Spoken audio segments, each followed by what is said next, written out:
B encourage by God's word இந்த சீரீஸ்ல இன்றைக்கு உங்களை பார்க்கறதுல ரொம்பவே சந்தோஷம். இன்றைக்கு கூட நம்ம இந்த ரினோவேட்டிங் எமோஷன்ஸ் என்ற தீம்ல நம்ம கோவத்தை பத்தி தான் பார்க்க போறோம். கசப்பு, கோவம், ஓகே, ஆங்கர், பிட்டர்னஸ், இதை பத்தி தான் பார்க்க போறோம். ஸோ நம்ம ஃபர்ஸ்ட் நம்ம எதை பத்தி பார்த்துருந்தோம்னா வி saw about betrayal, துரோகம் பத்தி பார்த்தோம், சாரோ பத்தி பார்த்தோம், அதாவது துக்கத்தை பத்தி பார்த்தோம், ஹார்ட் ஹார்ட்டட்னஸ், கடினமான இருதயம், இதை பத்தி பார்த்தோம். இன்றைக்கு நான் சொன்னது போல கோபம், கசப்பு, இதை பத்தி பார்க்க போறோம். வாங்க அதுக்கு முன்னாடி நம்ம ஜெபிக்கலாம். ஏசப்பா, இன்றைய நாள கூட ஆண்டவர் இந்த கோபம், இந்த கசப்பு என்ற காரியத்தாண்டவர் உங்க பாதப்படியில வைக்கிறோம் ராஜா. ஏசப்பா, இந்த கோபம்ன்றது எங்களை சந்தோஷமா இருக்க விட மாட்டேங்குது, எங்களோட கேரக்டரை மாத்துது, உங்ககிட்ட இருந்து எங்களை தூரம் விளக்குது ஆண்டவரே. இந்த கோபம் என்ற இந்த ஆபத்தான கண்ணில இருந்து எங்களை தப்புவிப்பீராக ராஜா. உமக்கு பிரியமான வாழ்க்கையை வாழ எங்களுக்கு உதவி செய்யுங்க. இந்த கோபத்துல இருந்து எங்களை விளக்குங்க, எங்களை காப்பாற்றுங்க இயேசுவின் நாமத்தினால். ஆமென், ஆமென். ஏன் தெரியுமா, இந்த கோபத்துல இருந்து காப்பாத்துங்க, ஏதோ ஒரு பெரிய ஆபத்துன்ற ரேஞ்சுக்கு நான் ப்ரே பண்ணல. ஆமாங்க, இந்த கோபம்ன்றது ரொம்பவே ஆபத்தானது. It is a very dangerous trap. அதாவது இதுக்கு என்ன ஒரு பவர் இருக்கு நீங்க பாத்தீங்கன்னா, நம்மளோட கேரக்டரையே மாத்தக்கூடிய, அப்படியே உருமாற்றக்கூடிய ஒரு பவர் இது இருக்கு. ஃபார் எக்ஸாம்பிள், நமக்குள்ள கோவம் வந்துருச்சு, இல்ல ஏதாவது ஒரு பர்சனுக்குள்ள கோவம் வந்துச்சுன்னா அவங்க இன்னசென்ட்டா இருப்பாங்க. பட் அந்த கோவம் வந்து அதை அப்படியே அவங்கள வளர விட்டாங்கன்னா அந்த இன்னசென்ட்டான பர்சன் கொலகாரனா கூட மாறலாம்.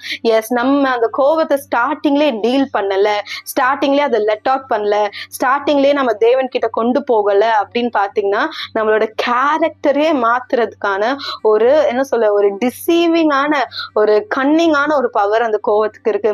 ஏன் நம்ம நிறைய நேரத்துல கோவப்படுறோம்? ஏதாச்சும் நம்மளுக்கு எதிராக ஒரு அநியாயமோ, இல்ல ஃபார் எக்ஸாம்பிள் ஏதோ ஒரு துரோகமும், இல்ல சில பேர் வந்து நார்மலாவே அவங்களோட கேரக்டரு ஷார்ட் டெம்பர் பர்சன் அந்த மாதிரிலாம் இருப்பாங்க, கரெக்டா? But we need to handle it then and there. அந்த கோவம், any emotion for that sake, especially this anger, அப்பவே நம்ம அதை ஹேண்டில் பண்ணிட்டோம்னா நம்மளோட சமாதானம் கெட்டு போகாது. பட் அதை நம்ம ஹேண்டில் பண்ணாம சப்ரஸ் பண்ணிட்டே போயிட்டே இருந்தோம்னா அது நான் சொன்னது போல நம்மளை அதை அப்படியே நம்மளை வந்து மாத்திடும். Okay, so if you are dealing with anger today, take it to the Lord in prayer. Okay, ஏதோ ஒரு வலி, ஏதோ ஒரு வேதனைனாலதான் உங்களுக்குள்ள கோபம் வருது, நீங்க வந்து உங்களுக்குள்ள ஒரு கசப்பு வருது. இனிமே நான் உங்க வீட்டை கூட உங்க வீட்டு வாசல கூட மிதிக்க மாட்டேன், இனிமே நான் உங்க கிட்ட பேசக்கூட மாட்டேன். ஏதோ ஒரு எமோஷன் உங்களை ரொம்ப ஆழமா அது பாதிச்சிருக்கலாம். ஸோ அதனால உங்களுக்கு வந்து அந்த கோபம் அப்படியே உங்களை வந்து ஆளுகை எடுத்துக்கொள்ளுது. It is controlling you. But நான் என்ன சொல்றேன், இந்த வலியை, okay, deal this pain in prayer and not in anger. ஓகேவா? அதாவது இந்த வலியை ஜெபத்துல நீங்க டீல் பண்ணுங்க, கோவத்துல கிடையாது. சோ இந்த வலியை நீங்க ஜெபத்துல டீல் பண்ணும்போது என்ன ஆகும் நீங்க பாத்தீங்கன்னா, ஃபர்ஸ்ட் உங்களோட சமாதானம் உங்களை விட்டு பிரியாதுங்க. எஸ், நீங்க கோவத்தோட போய் ஆண்டவரே எனக்கு இது ஹர்ட் ஆயிடுச்சு நீங்க சொல்லும் போது ஏசப்பா உங்களோட இருதயத்தை அவர் ஹீல் பண்ணிட்டு அவர் என்ன பண்ணுவாரு, அந்த சிச்சுவேஷன்ல இருந்து உங்களை அப்படியே விளக்கிடுவாரு. ஓகேவா? அதாவது உங்க மைண்ட் அப்படியே விளக்கிடுவாரு. அவர் உங்களுக்கு வந்து பலப்படுத்திக்கிட்டே இருப்பாரு. சில டைம் நம்ம ஜெபத்துல என்னதான் நம்ம பீஸ் பெற்றுக்கொண்டு வந்துட்டாலும் சடனா ஒரு நாள் ஞாபகம் வரும். திரும்ப நம்ம ஜெபத்துல ஆண்டவர் கிட்ட போய் உட்காரும் போது ஏசப்பா நம்மளுக்கு உதவி செய்வாரு. சோ எப்படின்னா, இப்போ இந்த ஸ்லோ பாய்சன் எல்லாம் தெரியும்ல, அந்த மாதிரி இந்த கோவம்ன்றது ஒரு ஸ்லோ பாய்சன் மாதிரி. இப்போ அது நம்ம வந்து வேரோடு அழிக்கணும், இல்லைன்னா இந்த ஸ்லோ பாய்சன் நம்மளோட வாழ்க்கைய கம்ப்ளீட்டா அழிச்சிடும். ஒரு வசனத்தை வாசிச்சிடலாம். ரோமன்ஸ் 12:19-21.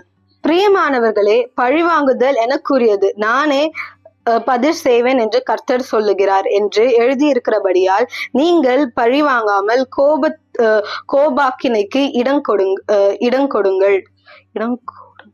அன்றியும் உன் சத்துரு பசியாயிருந்தால் அவனுக்கு போஜனம் கொடு, அவன் தாகமாயிருந்தால் அவனுக்கு பணம் கொடு. நீ இப்படி செய்வதினால் அக்கினி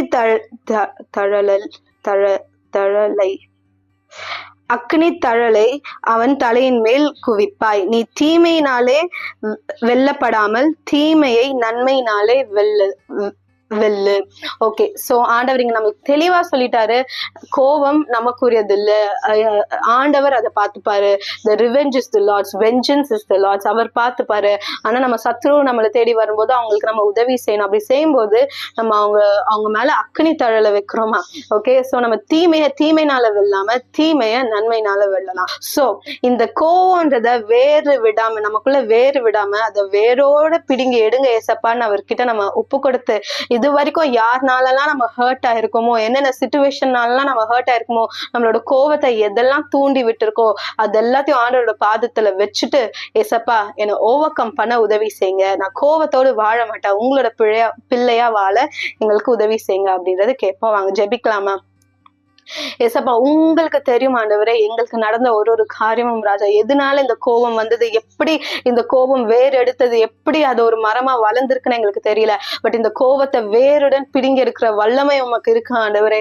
இப்பொழுது கூட எங்களுக்கு விரோதமா நடந்த காரியங்கள், எங்களுக்கு விரோதமா செயல்பட்ட மனிதர்கள் எல்லாரையும் நாங்க மன்னிக்கிறோம் ராஜா.